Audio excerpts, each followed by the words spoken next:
quand le silence devient inconfortable, ce qu'il révèle vraiment.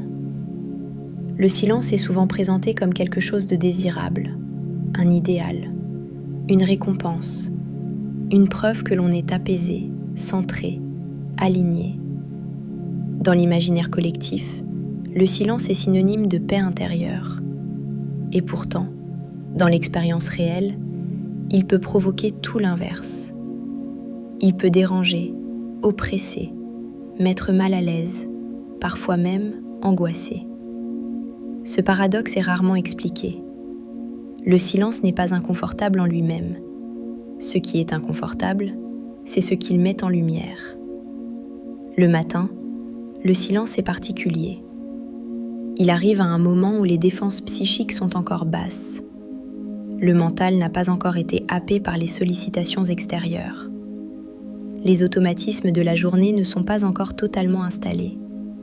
Dans ce contexte, le silence agit comme un révélateur. Il enlève les couches de bruit qui, habituellement, recouvrent l'intérieur. Il ne crée rien de nouveau. Il retire simplement ce qui masquait. Et ce qui apparaît peut surprendre. Des pensées non formulées, des émotions diffuses, une fatigue ancienne, un sentiment de vide ou, au contraire, de trop-plein. Lorsque cela arrive, la réaction est souvent immédiate. On cherche à remplir. On allume quelque chose. On met une musique. On consulte un écran. On se parle intérieurement. On cherche à occuper l'espace. Non pas par manque de discipline, mais par réflexe de protection. Le silence confronte. Il confronte à ce qui est là, sans filtre. Pour certaines personnes, ce face-à-face est insupportable. Et ce n'est pas un signe de faiblesse. C'est souvent le signe que l'on a passé beaucoup de temps à fonctionner dans l'adaptation, dans le faire, dans la réponse aux attentes extérieures. Le silence, dans ce cas, retire les repères habituels. Il enlève les rôles. Il enlève les distractions. Et sans ces repères, une question implicite surgit. Comment je vais là, vraiment ? Cette question n'est pas toujours confortable. Le malaise face au silence est souvent interprété comme un problème à résoudre. On se dit qu'on devrait apprendre à l'aimer, à le supporter, à y être bien. Mais cette injonction est encore une forme de pression. Le silence n'est pas une obligation, c'est un espace. Et comme tout espace, il révèle ce que l'on y dépose. Si le silence met mal à l'aise, ce n'est pas parce qu'il est mauvais, c'est parce qu'il met en contact avec quelque chose qui demande de l'attention. Ce quelque chose peut être très simple. Une fatigue accumulée, une émotion non reconnue, une inquiétude latente, un besoin ignoré. Mais tant que le bruit est là, ces signaux restent en arrière-plan. Le matin, le silence enlève le rideau. C'est pour cette raison que vouloir forcer le silence comme un outil de bien-être peut être contre-productif. Le silence n'apaise pas toujours, il révèle d'abord. Et cette phase de révélation est souvent inconfortable. Beaucoup de personnes pensent qu'elles font mal les choses parce qu'elles n'arrivent pas à supporter le silence. En réalité, elles vivent simplement une rencontre intérieure qu'elles n'ont pas l'habitude de faire. Le silence n'est pas un test. Il n'est pas là pour être réussi. Il est là pour offrir un espace d'écoute. Mais cette écoute ne peut pas être forcée. Elle ne peut pas être imposée. Elle doit être apprivoisée. Apprivoiser le silence, ce n'est pas s'y jeter brutalement. Ce n'est pas s'asseoir et attendre que tout devienne calme. C'est accepter d'y entrer progressivement, avec douceur, en respectant son propre rythme. Parfois, cela signifie rester quelques secondes seulement. Parfois, cela signifie accepter d'en sortir. Le silence devient inconfortable lorsqu'on le transforme en obligation. Lorsqu'on se dit qu'on devrait y être bien, alors que ce n'est pas le cas.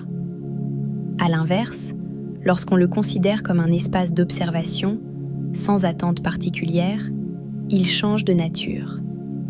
Il n'est plus un juge, il devient un témoin. Le matin, le silence peut être une porte. Mais une porte ne s'ouvre pas en forçant. Il est aussi important de comprendre que certaines périodes de vie rendent le silence plus difficile. Les moments de transition, de fatigue, de surcharge émotionnelle, de questionnement profond amplifient ce que le silence révèle. Ce n'est pas le bon moment pour exiger du calme. C'est le bon moment pour être plus douce avec soi.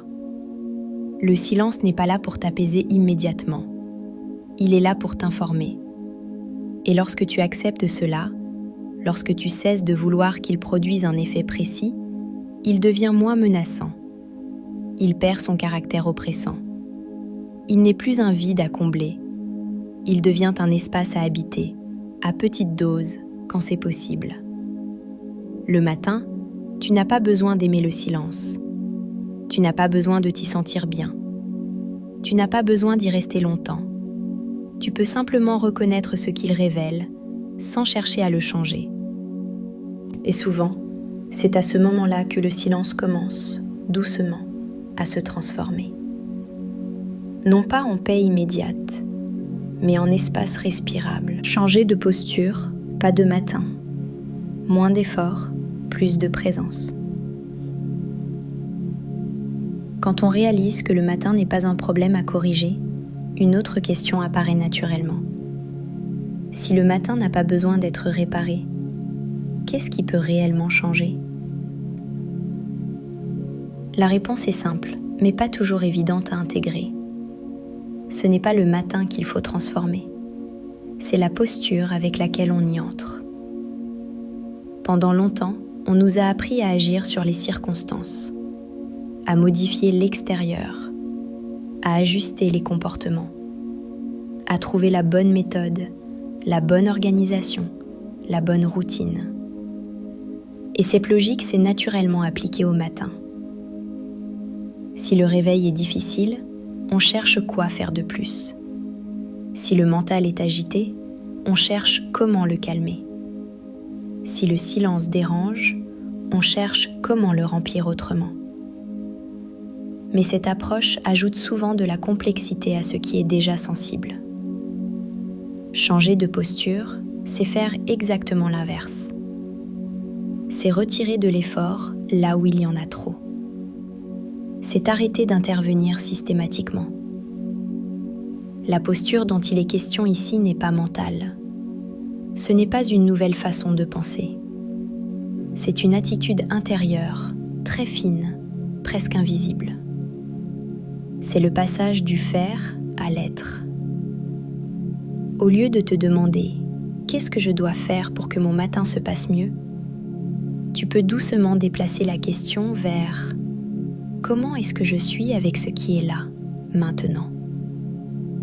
Ce déplacement paraît minime, mais il change profondément l'expérience. Quand tu entres dans ton matin avec l'idée qu'il faut faire quelque chose pour qu'il soit acceptable, tu te places immédiatement en position de contrôle. Tu observes ton état intérieur comme un problème à résoudre. Tu cherches des signes que ça va ou que ça ne va pas. Cette vigilance permanente fatigue. Elle maintient le mental en alerte. Elle empêche le relâchement. Changer de posture, c'est renoncer à cette surveillance constante. Ce n'est pas abandonner toute attention. C'est changer la qualité de l'attention. Au lieu d'une attention tendue, corrective, évaluative, il s'agit d'une attention ouverte, curieuse, sans intention particulière. Une attention qui constate sans conclure. Par exemple, au réveil, il peut simplement y avoir cette reconnaissance intérieure. Voilà comment je me sens ce matin. Sans ajouter, et ça devrait être différent. Cette reconnaissance ne règle rien immédiatement, mais elle retire une couche de pression. Le corps perçoit cette absence de lutte. Le mental perçoit cette absence de jugement. Et quelque chose commence à se détendre. Changer de posture, c'est aussi accepter que chaque matin soit différent, qu'il n'y ait pas de continuité parfaite, qu'il n'y ait pas de progression linéaire. Un matin peut être calme, le suivant peut être agité. Et cela ne dit rien de ta capacité à aller bien. Lorsque tu cesses d'exiger une cohérence absolue, tu te rends compte que beaucoup de tensions étaient liées à cette attente, à cette idée qu'un bon travail sur soi devrait produire des matins de plus en plus stables. La réalité est plus vivante que cela. Le matin est un point de passage, un entre-deux, un moment où l'on quitte la nuit sans être encore pleinement dans la journée. C'est un espace fragile. Et les espaces fragiles demandent de la délicatesse, pas de la performance. Changer de posture, c'est aussi accepter de ralentir sans chercher à optimiser. Ralentir non pas pour être plus efficace ensuite, mais simplement parce que le corps et l'esprit en ont besoin à cet instant. Cela peut signifier rester quelques minutes sans objectif. Ou au contraire, commencer la journée doucement par une action simple, sans chercher à lui donner une signification particulière. Il n'y a pas de bonne manière de faire cela. Il n'y a que des manières plus ou moins respectueuses de ton état du moment. Beaucoup de personnes pensent que lâcher la posture de contrôle signifie perdre pied, comme si, sans effort conscient, tout allait se désorganiser. En réalité, c'est souvent l'inverse qui se produit. Lorsque tu cesses de forcer, une forme d'intelligence intérieure prend le relais. Le corps sait comment se réguler. Le mental sait comment se poser, à condition qu'on lui en laisse l'espace. Changer de posture, c'est faire confiance à cette intelligence. Pas aveuglément, mais suffisamment pour ne plus la bloquer. Cela ne veut pas dire que les matins deviennent magiquement agréables. Cela veut dire qu'ils deviennent plus habitables. Il y a moins de résistance, moins de crispation, moins de commentaires intérieurs. Et cette diminution de la lutte a un impact sur toute la journée. Lorsque tu commences la journée sans t'être battu contre toi-même, tu arrives dans le monde avec plus de disponibilité.